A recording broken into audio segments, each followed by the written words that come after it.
Live Big Summit. Today I have Meridith Elliott Powell with us. Meridith is an internationally certified coach, consultant, speaker, and author who has earned an enthusiastic following among industry leaders across the nation. Meridith's career began in sales and marketing and transitioned into executive positions in finance and commercial banking. This background gives her the unique ability to bring the numbers side and the people side of business together, working towards common goals. Welcome, Meridith. It's so great to have you. Well, I'm excited to be here. Thank you for the great introduction. This is quite an honor. We're so excited to hear some points from your business and from your life and kind of hear a little bit about how you got started in this. You know, I got started. I wish that I could tell you that I was one of those kids who just knew exactly what I wanted to do and exactly. I didn't know either. That's the beauty of it, right? That's exactly right.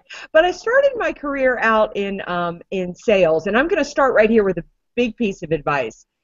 I tell you, in my 20s and 30s, I pretty much said yes to every opportunity that people gave me, and one thing just really led to another. So I started out actually in sales in general, building referral networks for healthcare facilities, then got recruited into the banking world, which was quite an odd change. Yeah. But basically, business is business and industry is industry, and so some of the things that I was doing in healthcare were some of the things they noticed they needed in banking. And after working there for a few years, I got the opportunity to go to corporate center and work as a strategist and really determine taking the business, how it works, and helping businesses grow. And about the age of 40, I said, I am old enough to be taken seriously and young enough to go back into corporate America if it doesn't work, and I struck out on my own. So, I mean, really how I got started was taking every opportunity that came along and being far more concerned with who I worked for and what I was learning than what I made. Okay, that's a great piece of advice, because a lot of times you hear people say, don't follow that path. Right away, go out on your own, but it makes sense because you get a lot of experience from these big companies, a lot of training that can help you in your future career. And I think we need to sometimes be a little bit more patient. At least I know I do for sure. Patience is definitely a virtue. The other thing it gives you is credibility. I mean, I've got to say, when I struck out on my own, I had the credibility because I'd worked in corporate America. But at the same time, when you choose who you work for and what you're going to learn, I felt very entrepreneurial inside a job. So again, the money will come in your life, the riches will come. But spend the first part of your career really focusing on what you can learn and who you're going to be around. That's such great advice, definitely. And I think that you can choose to own your career too and own that position. So I know I worked in the sales field as well, and it was like having my own business because I was running all these accounts on my own and reporting to someone else. So you can find some liberation and freedom in that too. So. Absolutely, and you should be the pilot of your own career. That's good. That's great advice as well. Yep, wonderful. Well, you're here today to talk to us about winning in the trust and value economy and really how we can help grow our businesses here in this economy today. So I know you have some slides, so I'm going to go ahead and share my screen so that we can kind of go through some of those. So in this economy, you're saying that it's not down, it's just that it's different, that the way things used to be are not that way anymore, right? Yeah, the biggest misunderstanding that business owners are following right now are actually reporters and politicians constantly telling us this economy is down, then it goes back up, economy is improving, whatever. If you buy into that belief, then you're going to continue to use the same old tools and strategies that you've used for decades, and they don't work in this economy because really when you think about it, this economy isn't down. What it is changed. It is radically different. I mean, just the very fact that people are listening to this information the way that you're giving it right now. Right. You know, 5-10 years ago, we would have had to get up, go to a seminar, and hear me give away that type of information. But the truth is, right now, we could all sit around in our underwear for the next week, Google until our heart's content and have everything we need, everything we want, everything we desire delivered right to our door. Right. That right there changes everything. It makes what we do in this economy a commodity. I don't care how unique, how incredible, how amazing you think your business is. Mm-hmm. Consumers believe they can buy it anywhere and from anybody, and the truth is they can. So it's how you do it in this economy. That's your competitive advantage. That's an interesting perspective, because a lot of times when you want to go to start a business, you read books of experts that have done things in the past, and you study that in school. And so, I mean, this is a whole new perspective. Would you recommend then, like, and maybe you're going to talk about that a little bit further along, would you recommend going to different resources and different mediums to study business rather than kind of looking in the past, but looking more at people that are doing it now? You know, I'm going to answer that a couple of ways. First of all, learning anything is always positive. But if you're asking for my advice, I would dip back into the 1930s and the 1940s. One of my favorite books ever is How to Win Friends and Influence People by Dale Carnegie. Yeah. And we almost are living in the time of our grandparents, and for some of your listeners, probably great-grandparents, but it's on steroids. You know, in the sense that word of mouth is really everything. And consumers have become, I say the 30s and the 40s because we were going through the Great Depression at that time, and people during tough economic times become price sensitive. They become price sensitive. Again, another myth. They're not really price sensitive. What they are is quality sensitive.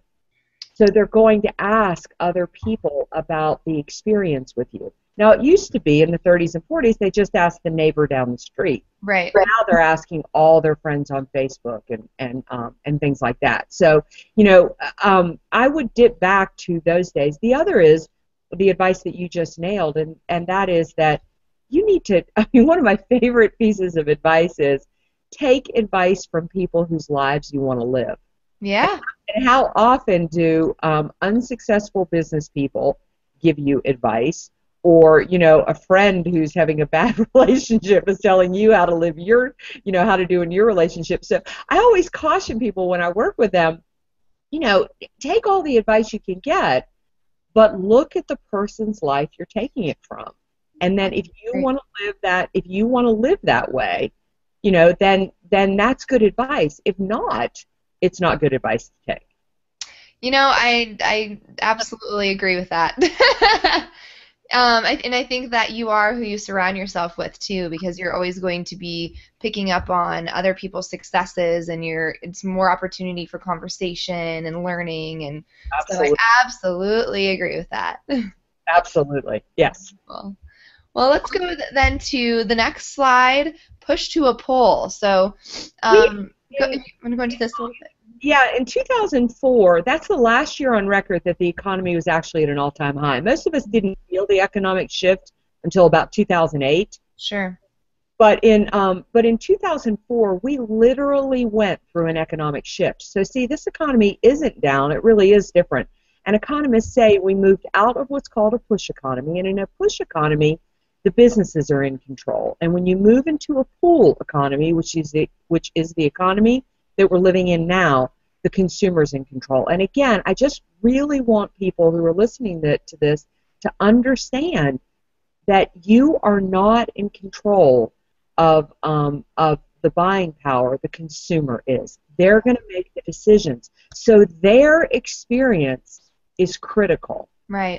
It is critical to the growth of your business. You know, it used to be, I grew up in a world where there were two banks in downtown. If one teller ticked you off, you went across the street to where the other teller ticked you off. Right. They were calling all the shots. In today's world, there's probably, 20 banks in my town. Plus, I could bank online if I wanted to. Yep. Therefore, the only thing differentiating them, the consumer gets to make the decision, is the experience. So again, we're back to not what, but how. Yeah. And that is, I know I sound like I'm beating a dead horse, but that is a very, very different time than any of us have ever lived in. Hmm. So it's giving more value, but it's also creating a good experience. Yeah, absolutely. We had one of those weekends where like every piece of plumbing in our house just went kaput, and and my husband he called the plumbers out here, and we happened to the ones he could get a hold of were far more expensive than the ones that we typically used. They came out here. These guys were so nice to each other, to us. They Yeah. were professional. When they walked out the front door, my husband said, "I'm going to use them from now on." Not only did they show up at 5 o'clock on a Saturday Yeah. afternoon, but they made the experience pleasant. Now, and I'm talking about plumbing, so I mean, so think about that. You go to a restaurant. In this economy, you don't go out to eat every night because you are watching your pennies. So when Right. you go out, you're not willing to put up with bad service anymore. Right. You'd rather go out one night a week instead of three. So it really is that how and quality and value are everything. People will make a decision to do business with you over that. Yep. Absolutely. And if you're genuine too, being genuine, I think is a huge part of that. So genuinely caring about your customer and who you're serving. Yeah, absolutely. It's so funny about that. I call this a trust and value economy. That Yes. trust is how we attract customers. You just said it being genuine. That was a great segue into this. Consumers, because far more than this economy's changed, the consumer, your customers changed. We Right. are just not trusting like we used to. We're used to our politicians lying to us. Corporations are constantly getting in trouble for things. So people are looking for authenticity and somebody they can trust. So trust is how you attract the customer to you. And once they're there, and Stacey, I'm going to tell you, this is where I see people drop the ball in their businesses more than ever right now, is that trust attracts the customer to you. Once that trust is built, you have to be proactive in going back to sell to them. You have to proactively add value. Hmm. Because if you don't, if your customers find out about a product or service that you offer from one of your competitors, you just broke that trust cycle and you've got to start back over. Yeah. So trust is how we attract them, and continually, proactively adding value is how we keep them long term. Okay. That makes sense. So I renamed personally myself the economy, and and I call it trust and value. And there's basically three strategies that you've got to do, three things that you need to change inside your businesses and with your teams if you want to set yourself up to win in this economy. And the first one is pull, don't push. If you want to win, if you want to succeed in this economy, you've got to, just like we've moved into a pull economy, you've got to pull customers to do business with you. And what I mean by that is that you've got to, it may be the next slide, let's see. This is a great example. You'll see Paris Hilton to my left there eating the biggest cheeseburger you've ever seen, and I can't remember if it's Hardee's or Burger King. But when I talk about the fact that consumers have changed, we no longer believe the advertising that businesses are doing. And that's not to say that advertising's bad, but understand all it's doing is creating awareness. Nobody believes that Paris Hilton eats that cheeseburger. Right. Nobody believes that she eats that cheeseburger and looks like that. Right. It's just not possible. But over here, Sarah Blakely is the owner of Spanx. And Oh, yeah.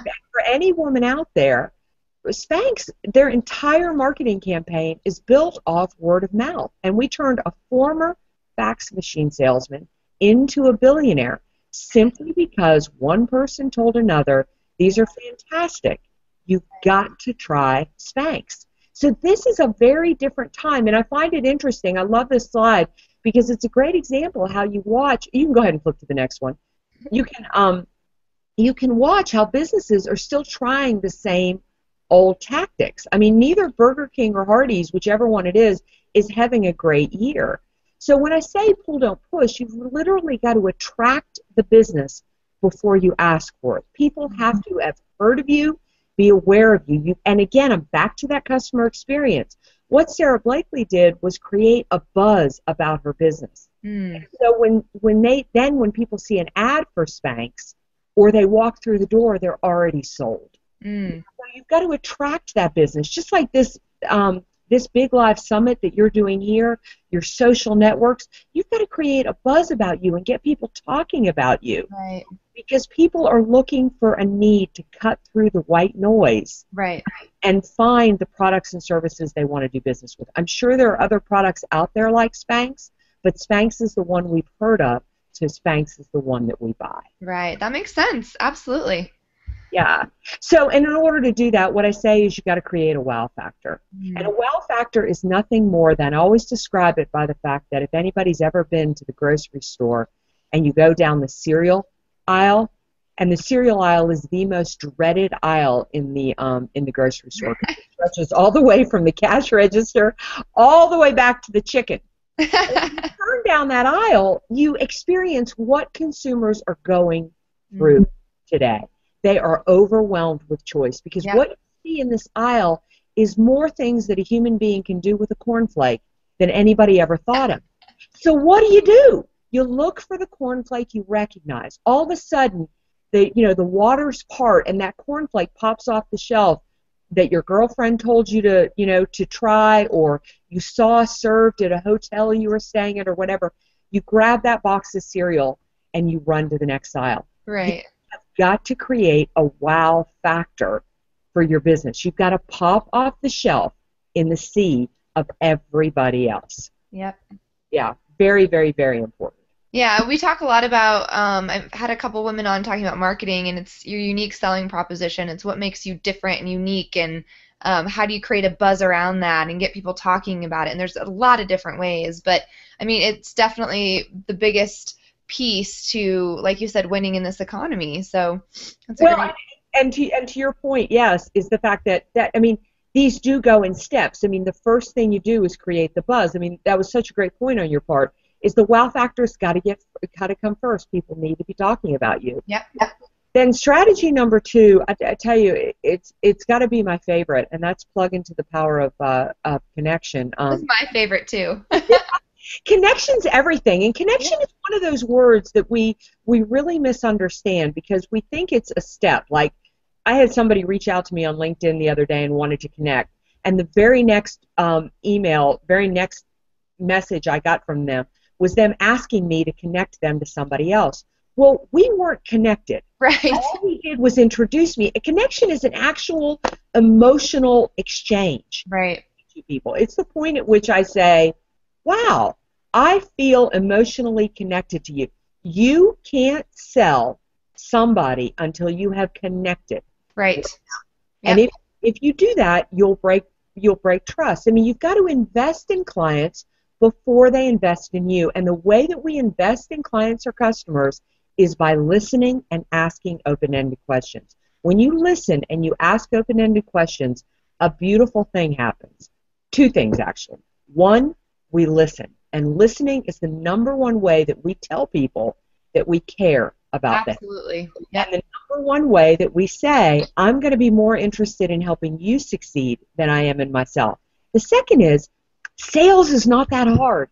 If we just ask an open-ended question, be quiet, then people are going to tell us everything that we need to do to help them, and we'll put ourselves in a perfect position to sell small if we ever want to sell big. Because the last piece of connection is, how many times have you called the cable company or something like that, and when you call the cable company, they'll do something like, you just want to get another telephone line, or you want to get a fax machine, or you want to get another channel on your television station. And they start to sell you everything under the sun. Yeah. Well, what that says is you weren't listening to me. So when people talk to you, when your customers talk to you, they're going to tell you what's most important to them. Mm-hmm. And if you solve their urgent need, you open the door through trust to sell everything you want to sell them. Yeah. So you got to sell small to sell big. And this last one, this last slide, not price but risk and value, this is a lot of what we talked about. Is too often we focus on selling price when we have to help our customers understand the risk of not doing business with us and the value they'll gain. And this is to your other to your other guests and presenters you had, this is your value statement. You can't expect a customer to understand why they should buy something from you rather than somebody else. You have to help them understand what they would lose if they didn't do business with you and what they gain. An exercise that I like to do is to think through what my customers' pain points are and how am I going to solve that for them and what kind of value am I going to create by solving that for them. So that's part of the risk, right? Like helping them identify that risk. Yep, and the last piece I'm going to add to that, Stacey, is the fact that with that, you have to make that part of the conversation with them. Definitely make that part of the conversation with them, because even once you identify the pain points, you have to then turn around and share that with them to ensure they understand. Right. Pain points. Great. Yep. And the last but not least, the strategy to win is the one we have been talking about like crazy. And that is nothing more than benefit divided by price. Really, the benefit that your clients understand they're going to gain by the price they're willing to pay. And that takes time, and it requires you to slow down. Yeah. Do that. This slide is in here in the sense that I call it overfilling your sales funnel. And you'll notice the sales funnel looks like an hourglass far more than a sales funnel. And the reason is because at the base of this sales funnel, that's where the sales are going to happen. We talked about this a moment ago where you're going back and you're adding value. Yep. But again, I want to reiterate that the consumer, your customers, are in control. While you influence the buying cycle, you can't determine when they buy. So sales in this economy has to be something you do, reach out and touch every day. The hardest time to close a sale is when you need the sale to close. Yeah. Therefore, you better not be dependent upon one. You've got to be constantly in a selling mode and overfill your sales funnel. That makes sense. Absolutely. And the last one is sell opportunity. And again, this is just selling value. It is not your customer's job to understand the other products and services you sell. So once that relationship is built, you've got to go back and say, hey, Stacey, I was thinking about you. I know that you talked about you're having these challenges or you're getting ready for these opportunities in your company. Here are some ways I think that I can help you. You're solving their problems. Again, you're kind of bringing a solution to them, so it's easy for them to say yes. Exactly. And far too often, we wait for our customers to come back to us. And that was fine 5 years ago. It will break trust in this economy. Yeah. It took a lot longer for them to agree to do business with you. And once they agree, they believe you're in their corner, that you're taking care of them, that you're their partner. So you've got to sell opportunity. Yep. So that's it. Hold those customers to you. And relationships rule. Really build connection.